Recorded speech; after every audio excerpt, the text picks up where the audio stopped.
আল্লাহ রাসূল দেখলেন এক ব্যক্তি রক্তের নদীর ভিতর হাবুডুবু খাচ্ছে, আর তার শরীরের মধ্যে বিভিন্ন পোকামাকড় সাপ বিচ্ছু তাকে যন্ত্রণা দিচ্ছে। আল্লাহ রাসূল সাল্লাল্লাহু আলাইহি সাল্লাম জিবরাইলকে বললেন, জিবরাইল, এই ব্যক্তিটাকে, এটাকে রক্তের নদীর মধ্যে ডুবানো হচ্ছে। আল্লাহ রাসূল সাল্লাল্লাহু আলাইহি সাল্লাম বললেন, এই শাস্তিটা দেওয়া হবে দুনিয়াতে ওই সমস্ত ব্যক্তিদেরকে যারা সুদখোর,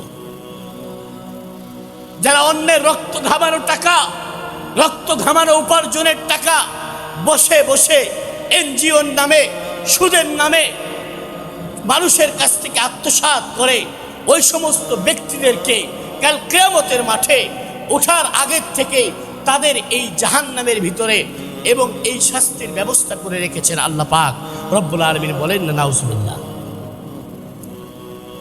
যারা সুদ খায় তাদের, আজকে আমাদের দুনিয়াতে সুদ এত প্রচলন হয়ে গিয়েছে।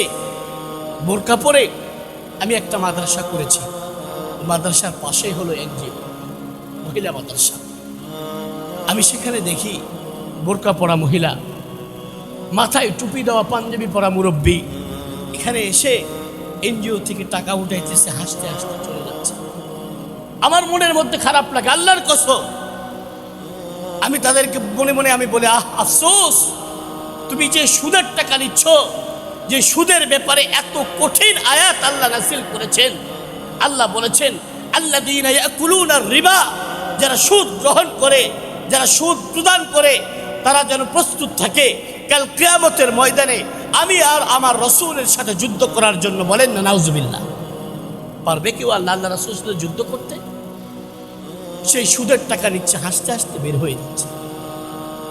আজকে মুসলমান সুদকে হারামও মনে করে না।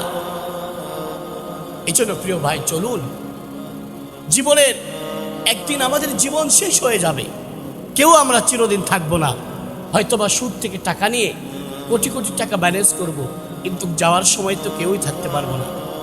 আজকে আমাদের সান্তাহারের একজন প্রবীণ আলেম, প্রিয় ভাই রাশেদ রহমানী ভাই, তিনি দুনিয়া থেকে বিদায় নিয়ে চলে গিয়েছেন যুবক বয়সে, সব রেখে চলে গেল রোড অ্যাক্সিডেন্টে।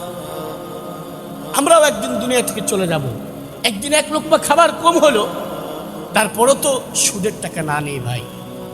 আল্লাহ তাআলা আমাদেরকে সুদ থেকে বেঁচে থাকার তৌফিক দান করুক, সকলেই বলে আমিন।